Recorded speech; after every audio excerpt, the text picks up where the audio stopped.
السلام عليكم أصحاب جوشي جعل. ما أنتوا هنحل دونا موضوع عاد مهم نقولش إن سامين وين كله كاسو ترانزيشن حلقة اسمه بدلك أما كلا جورك.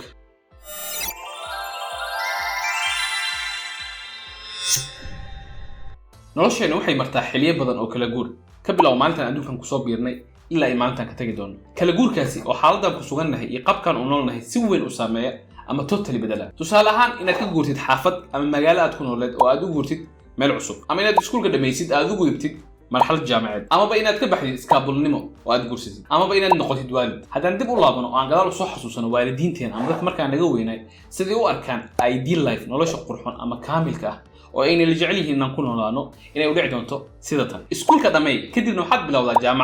jaamacadda kadibna shaqo hel markaad shaqaysna guurso guri igaarin lahaw wax ka dambeeyna waalid noqo oo reerkaaga dhaqo laakiin nolosha maanta ku noolna haddaad u fiirsatid waxaad arkaysaa inay jiraan dad iskuulka dhameeyay kadibna hore shaqo ka bilaabay jaamacadda gadaal ka dhigtay ama iska dhaafay oo guursaday oo waalid noqday kuwa kale oo jaamacadda iskuulka soo dhameeyay oo shaqo la iyo kuwa kale oo shaqo helay laakiin guri igaari aan gacanta ku haynin taasna waxay cadeynaysaa inaynan jirin qaab gooni ah ee iskugu xigaan marxaladaha kala duwan ee nolosha laakiin waxa hubaal ah mar walba aan ka baxno marxalad oo aan u gudubno marxalad kale inay jirto marxalad u dhaxayso kala guur ah oo ah muuqaalkan waxaan uga hadli doonaa hadda channelkan ku cusub tahay magacaygu waa Cabdalla Shuute waxaan ku dadaalaa inaan kula wadaago fikradahan ka faa'iiday buugtaan aqriyay koorsooyinkan qaatay iyo muuqaaladan daawaday si fudud adina kugu caawin karta noloshaada inaad ku dabaqdo haddaad rabtid inaad ka faa'iidaysatid xilbaan inaad subscribe gareysid like na saartid muuqaalkan sida uu gaar dad badan oo iyagana igu faa'iidaan waa walaalkiina saaxiibkiina Shuute oo idin leh daawasho faa'iido leh marxalada kala guurka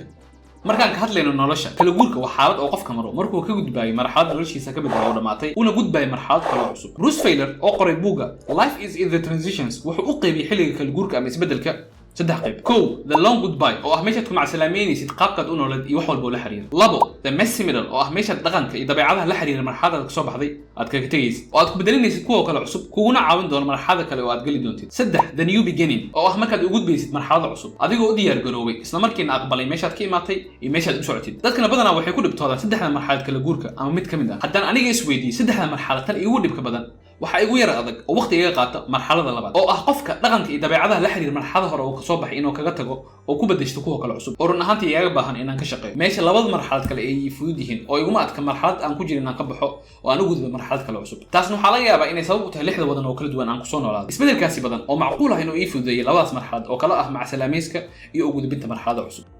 sidee loo tacaamulaa isbedelka ama kala guurka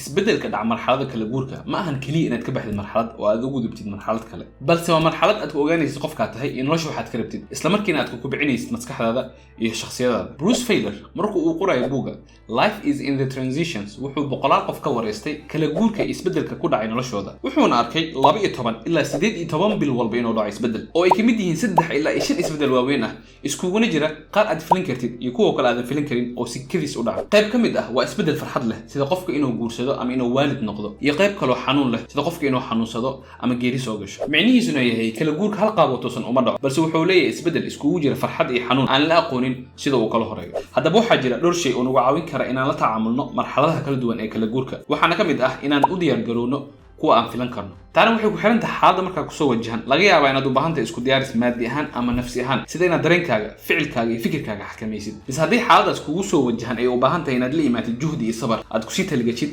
diyaarna la ahaatid sidoo kale rajadaada ha noqoto mid macquul ah haddaad filaysid wax walba inay u dhacaan sidaad adiga rabtid ama aad jeceshid mar walba wax badan waa niijabi doontaa waxaad ku soo qaadaa maanta inaan bilaabay jaamacad oo aan go'aansaday inaan barto ganacsi meeshaan ganacsiga si wanaagsan oo fiican u baran lahay haddaan iska dhaadhicay inta yar jaamacada laygu barayo iyo dadkoo ilahay ganacsada ama ganacsadaheena inaan ku noqonayo ganacsada weyn oo markaan jaamacada soo dhameeyay aan filayo hore inaan shirkad weyn ka furto oo aan la tartamo magaalada shirkadaha ka jiro waliba suuqa aan ka saaro meeshaan la shaqayn lahay oo khibrad ka faa'iido lahay maxaa yeelay ganacsada weyn ah Soomahan haddaad saas u fikiro kaliya niijab iguma dhacayo balse waxaan u baahan doonaa xataa inaan la daaweeyo sideen inta u dhicin waxa haboon expectation kina hoos loo yara dhigo oo waxa macquulka ah la rajeeyo waxa kale oo caawin kara inaan la tacaamulno marxalada kala guurka inaan ka bilowno waxaan awoodno meeshaad isku day lahayd inaad xallisid wax walba oo la xiriira marxalada kala guurka aad maraysid waxa haboon ku inaad xallisid waxaad awoodid kadibna aad u gudubtid xalinta mushkilada ku xigta tan ku sii xigta ilaa aad ka baxdid marxaladaas tusaale ahaan markaan soo bartay ganacsi meeshaan hore ka go'aansanay inaan shirkad ka furto anigoo lacag iyo khibrad meesha ku haynin waxa haboon inaan raadiyo magaaladan ku noolahay shirkadaha ugu fiican ganacsiga oo aan la shaqeeyo ilaa muddo saan khibrad ugu faa'iido isla markiina aan meel dhigto lacagtan ku asaasi lahaa shirkadaha rabin aan sameeyo waxa kale oo caawin kara inaan ka baxno marxalada kala guurka diraasiinta xaaladaha hadda ka horna soo maray xaaladaha aad diraasinaysid waxay noqon kartaa xaalad oo qof kale uu soo maray ama adiga aad soo martay hadda ka hor xaaladaas xaalad la mid ah ma soo martay dib u fiiri waxaan diraasiisaa sidaad ula dhaqantay khaas ahaan kuwaad ku guulaysatay inaad ka gudubtid wadadaad u martay isku day inaad ku dabaqdid marxaladan ay hadda maraysid waxaa kaloo samayn kartaa oo aad ku caawin kara inaad la wadaagtid dadka ku dhow cilmi baarayaashu waxay caddeeyeen qof markuu hayo stress oo ku jira marxalad isbedel xaaladiisu inuu la wadaago bulshada markaa u dhow wax badan ay ka caawin kartaa inuu ka baxo marxaladaasi waliba si fudud qofkaad wax u sheeganaysid dabcan waa inuu ahaadaa qof aad ku kalsoon tahay oo aad ogtahay inuu ku garab istaagi doono hadday dhacdo inaad ka gudubtid marxalad adag ee noloshaada ka mid ah dad kalena la wadaag laga yaabaa qof kaloo dhibaataysan inuu ka faa'iidaysto wuxuu leeyahay William Bridges oo asna mawduucan ka qoray book magaciisu yahay Transitions. It is when we are in transition that we are most completely alive. waxaan u noolnahay si buuxda markaan ku jirno isbedel ama aan marayna xilli kala guur waxaad aad ugu mahadsantahay waqtigaaga waxaan rajaynayaa muuqaalkan inuu wax ka faa'iiday haddaad ra'yi ku darsanaysid waxaan jeclaan lahaa inaad iigu qortid commentiga saan u arko haddaad weli subscribe sameynina ka waran hadda samaysid anyway khayr badan aan ku rajaynaa waa walaalkiina saaxiibkiina shuto idin leh mustaqbal wacan